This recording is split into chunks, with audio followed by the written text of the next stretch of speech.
आपको दो ऐसे विशेष योगों के विषय में बताने जा रहा हूं जिसमें यदि कोई भी एक योग आपकी कुंडली में है तो आपका जीवन अत्यंत कष्टप्रद हो सकता है।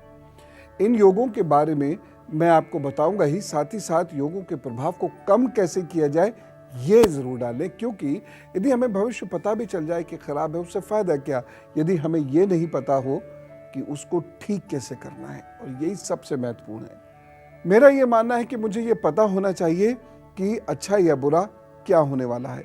यदि अच्छा होने वाला है तो और मेहनत करें उसको कैसे अच्छा करें, और कुछ बुरा होने वाला है तो क्या सतर्कता आवश्यक है और क्या उपाय हम करें कि बुरा ना हो, कम से कम कुछ योग कम तो हो जाए। इसीलिए मैं आपको पहले सिद्धांत समझाता हूं, बताता हूं, और उसके बाद फिर उसको परेशानी को कैसे हल किया जाए ये बताता हूं। जैसे दरिद्र योग, जब भी यह योग आपकी कुंडली में होगा तो आपके पास धन कभी नहीं ठहर सकता, दरिद्रता रहेगी। धन आ भी गया तो रुकेगा नहीं। यह योग यदि कुंडली में है तो हमेशा सावधान रहना होगा, क्योंकि यह अरबों की संपत्ति को भी, दादालाई संपत्ति को भी समय आने पर खाक में मिला देता है। इस संपत्ति में कहीं भी रखा हुआ धन, वाहन, भवन, दुकान, जमीनें, जेवर और पशु, ये सब एक दिन आपसे दूर हो जाते हैं। जब यह योग होता है तो चलता हुआ व्यापार या नौकरी रुक जाते हैं। इस योग के समय पर सब कुछ एकदम दांव पर लग जाता है और खत्म हो जाता है।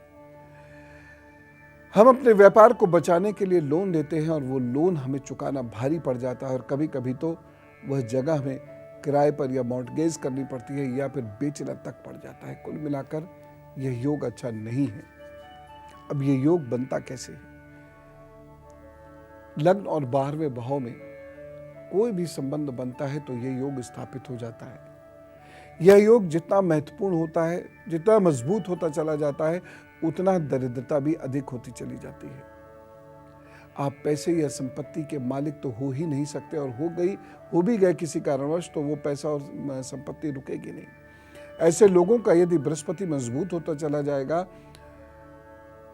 तो ये सारा जीवन समाज के लिए फक्कड़ बनकर जीते चले जाएंगे, और इनका परिवार यदि सावधान ना रहे तो ये परिवार के हिस्से की संपत्ति भी लोगों में बांट देते हैं। ऐसा व्यक्ति जोगी हो जाता है, फक्कड़ साधु हो जाता है।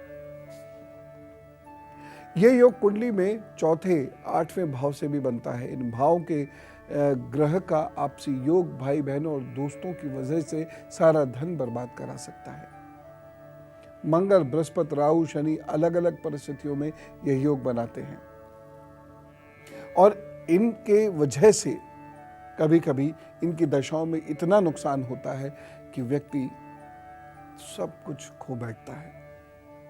इसीलिए इस योग से डरने की जरूरत नहीं, लेकिन सावधान रहने की जरूरत बहुत है। अब मैं आपको कुछ एक उपाय बताता हूं। लक्षण मैंने बताए हैं, कुछ लक्षण और आपको समझा देता हूं, और साथ ही साथ ये उपाय भी आपको बता देता हूं। देखिए, जब आपके पास बहुत धन हो लेकिन खर्च होता चला जा रहा हो, रुक नहीं पा रहा हो, और धीरे धीरे आप कुछ खरीदने चाहते हो, कहीं इन्वेस्टमेंट करना चाहते हो और वो नहीं कर पा रहे हो, तब ये उपाय कीजिए। दूसरी चीज, यदि आपका धन खो जाता हो, किसी के द्वारा चुरा लिया जाता हो, या आपके गलत डिसीजन से वेस्ट होता चला जाता हो, तब भी ये उपाय आप जरूर कर लीजिएगा। उपाय क्या है? मजदूरों की मदद करनी है, श्रमदान जरूर करना है। श्रमदान समझ रहे? बहुत सारे लोगों को जब धन आने लगता है तो वह काम करना बंद करते चले जाते हैं और इसे ही अमीरी समझते हैं। लेकिन यदि आपकी कुंडली में दरिद्रता है, दरिद्र योग है, तब आपको श्रम करना पड़ेगा। आप कितनी भी बड़ी कंपनी के मालिक क्यों ना हो, खुद काम कीजिए, और वो काम जो बिल्कुल ज़मीनी स्तर का काम होता है। घर में श्रम करिए, घर में काम करना शुरू करिए। श्रमदान से मेरा मतलब ये है, आप अपने धार्मिक स्थल में जाइए, वहाँ पर झाड़ू पोछा कीजिए, आप कहीं पर पेड़ लगाइए, पौधे बोइए, लोगों के जूते उठाकर रखिए। इस प्रकार का कार्य, अपने ही फैक्ट्री में पैकिंग करनी शुरू करिए, माल लदवाना शुरू करिए। इस प्रकार का कार्य आपको करना ही पड़ेगा, नहीं तो दरिद्र योग आपको छोड़ेगा नहीं। एक और चीज, घर के पश्चिमी हिस्से की सफाई स्वयं ही करें, उसको किसी से मत करवाइए। जिसकी कुंडली में दरिद्र योग होता है उसकी कुंडली में घमंड और गप ये दोनों अपने आप आती चली जाती हैं। इससे दरिद्र योग और बढ़ता चला जाता है। तो ऐसे लोग घमंड करना छोड़ें, गप मारना छोड़ें। ऐसी जगह जहाँ कमज़ोर और लाचार लोग रहते हों वहाँ गुड़ और आटा अपने हाथ से बांटें। ये ध्यान रखिएगा, ये दिन कोई भी चुन सकते हैं लेकिन ऐसा ज़रूर कर लें और अपनी जितनी हैसियत है उसी हिसाब से करें। मैं ये नहीं कह रहा कि हज़ारों लोगों को बांट दें, जितना आप कर सकते हो, लेकिन नियम बना लीजिए जीवन का, ये कार्य आपको करना है। अपने आप दरिद्र योग आपका कम होने लगेगा, पैसा आपका रुकने लगेगा, काम आपके बनने लगेंगे। अपनी संपत्ति का कुछ हिस्सा शुभ कार्यों के इस्तेमाल में दें। और शास्त्रों के अनुसार शुभ कार्य केवल यही नहीं होता है कि मेरे घर में मैंने विवाह करा दिया, मैंने अपने घर में ज़मीन खरीदी, मैंने अपने घर में पुताई रंगाई करा ली, मैंने अपने घर में किसी का बर्थडे मना लिया, मैंने अपने घर में हवन करा लिया, मैंने अपने घर में भागवत करा ली। नहीं, शुभ कार्य का मतलब ये होता है कि मैंने दूसरे के घर के लिए क्या किया, मैंने गरीब के लिए क्या किया, मैंने समाज के लिए क्या किया, मैंने मंदिर के लिए क्या किया, आदि आदि। तो वह कार्य करने को मैं कह रहा हूँ, वह कार्य अवश्य कर लीजिएगा। जो लोग सारे धन को, सारी शक्तियों को अपने तक सीमित करते चले जाते हैं, उनके दरिद्र लोग बहुत प्रबल हो जाते हैं और एक वक्त ऐसा अवश्य आता है कि वह दरिद्रता से जूझते हैं, चाहे उनको विरासत में कितना ही धन क्यों ना मिला हो, चाहे उन्होंने ही कितना ही धन क्यों ना कमा लिया हो।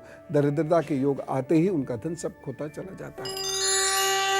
जैसा ये दरिद्र योग खराब होता और बहुत कष्ट देता है, ऐसे ही सोच लीजिए ऐसा योग आपकी कुंडली में हो जो संतान की ओर से कष्ट देता हो, तो चिंताएं और बढ़ सकती हैं। लेकिन उपाय बहुत सारे हैं। ये समस्या है क्या, इसको समझ लीजिए।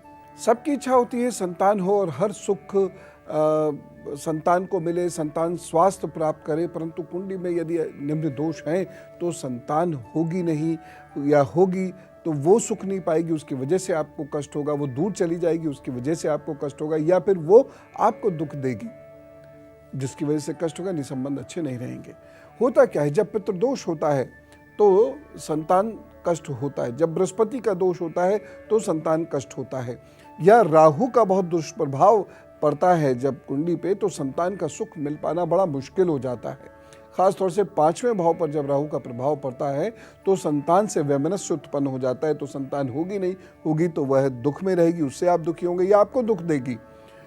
बुध पर राहु का प्रभाव संतान से दूर करता चला जाता है। कमजोर बृहस्पति भी संतान के सुख की हानि करता है। खासतौर से माता का कमजोर बृहस्पति तो काफी संतान सुख में बाधाएं उत्पन्न करता है।